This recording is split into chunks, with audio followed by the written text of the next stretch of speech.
Hey guys, I am Pratima and today I have brought you the full review of the Redmi Note 11.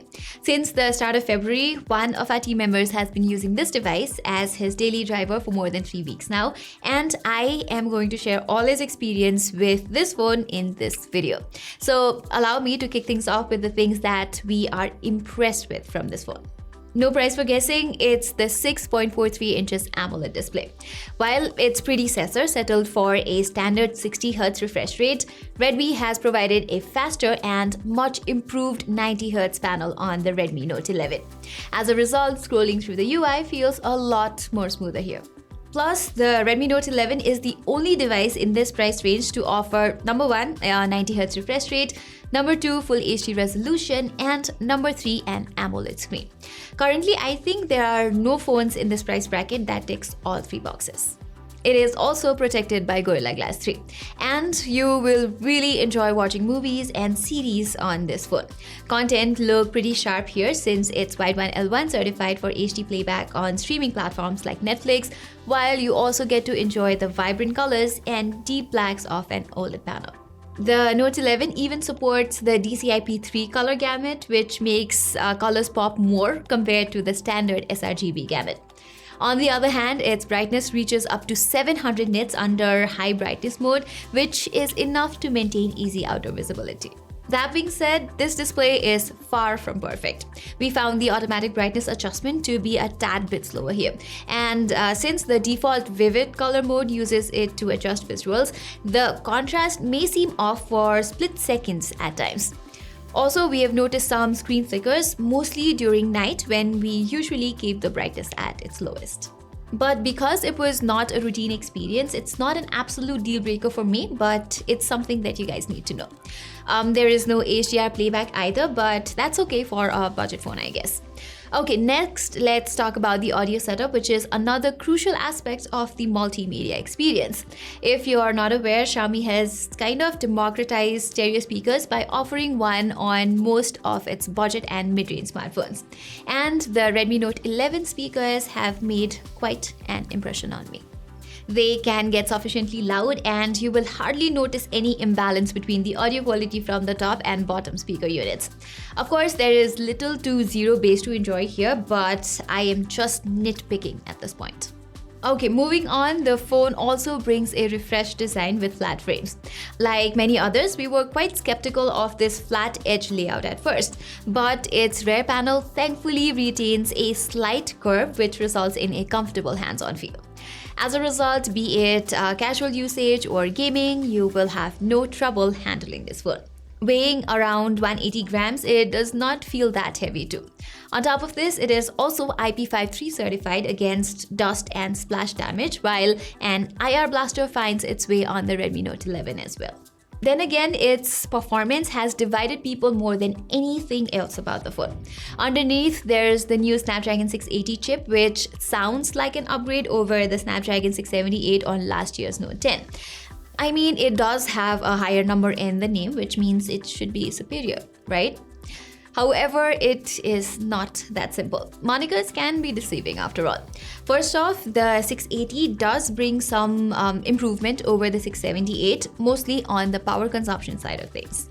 It is built on a 6nm process that makes it more power efficient than the 678, which was 11nm based. And there's a definite advantage to this Note jump. In our usage, the Note 11 averaged 8 hours of screen on time with a 15% battery still left at the end of the day.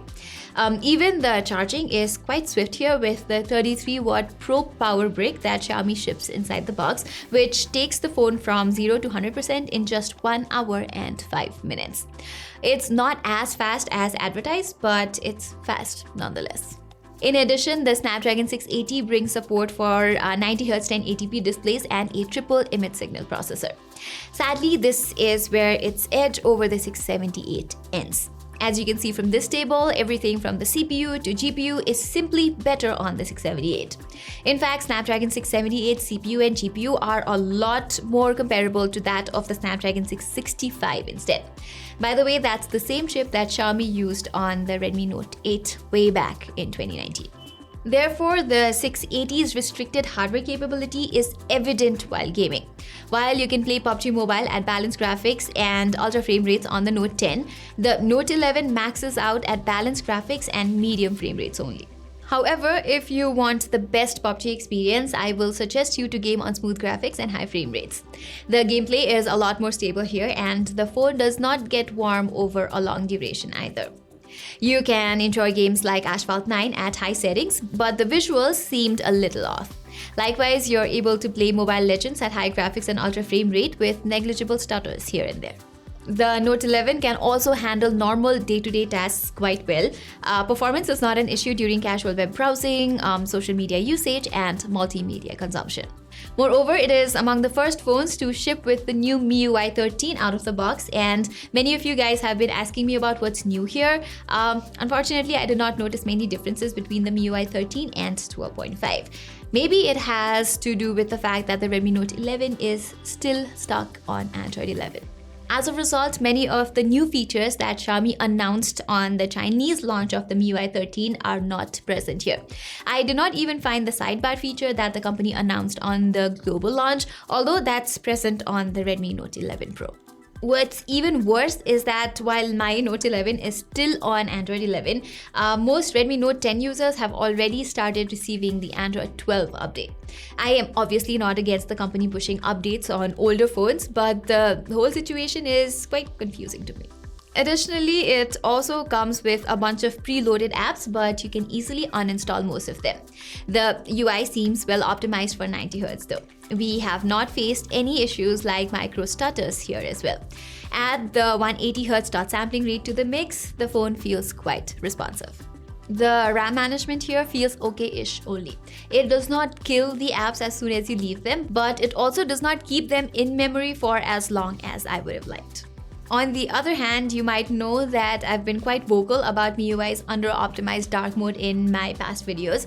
Fortunately, that situation seems to have improved with the MIUI 13 since it does not force dark mode on all apps by default. But again, there is no option to change the settings for individual apps, which seems like a bug to me. And that's just the tip of the iceberg. The biggest issue that we've faced with the Redmi Note 11 is with the Wi-Fi connectivity. At times, the phone just completely fails to scan Wi-Fi signals. We have had to restart it multiple times to be able to see the available Wi-Fi connections around us, whereas there would be no internet access even after connecting to Wi-Fi sometimes. And that's not just with our unit, but a lot of people have shared a similar experience. Wi-Fi issues on MIUI are pretty well documented too, so I think Redmi should look into this ASAP.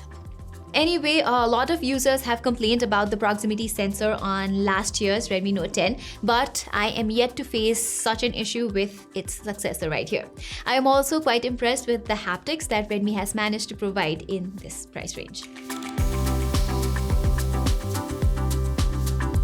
Alright, getting to cameras, the Redmi Note 11 brings a quad camera setup at the back. But only the 50 megapixel primary camera takes decent shots here. This ISOCELL JN1 main sensor is known to have the world's smallest pixel size at 0.64 microns. In case you didn't know, smaller pixels cannot capture much light and thus result in low image quality. To avoid this, Note 11 shoots natively at 12.5 megapixel by combining 4 pixels together, also known as pixel pinning. So the image quality from this camera is heavily reliant on the ambient lighting conditions. Under bright sunlight, it churns out decent photos with good color and adequate sharpness.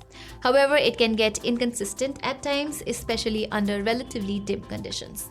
Images in low lighting conditions are not the most detailed. They appear noisy, and even night mode does not necessarily improve the details and overall picture quality. Likewise, the 8 megapixel ultra-wide angle sensor fails to deliver the same dynamic range as the main camera, and the photos are not that detailed either.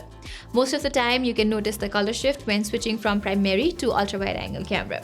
Portrait shots look good enough with decent edge detection. However, the phone tries to brighten up the subject even without any beautification or other enhancement features turned on.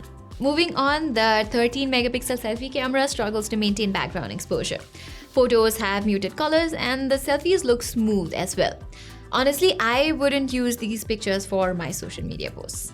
On the video front, Redmi has even dropped 4K recording support on the Redmi Note 11, which was available on its predecessor.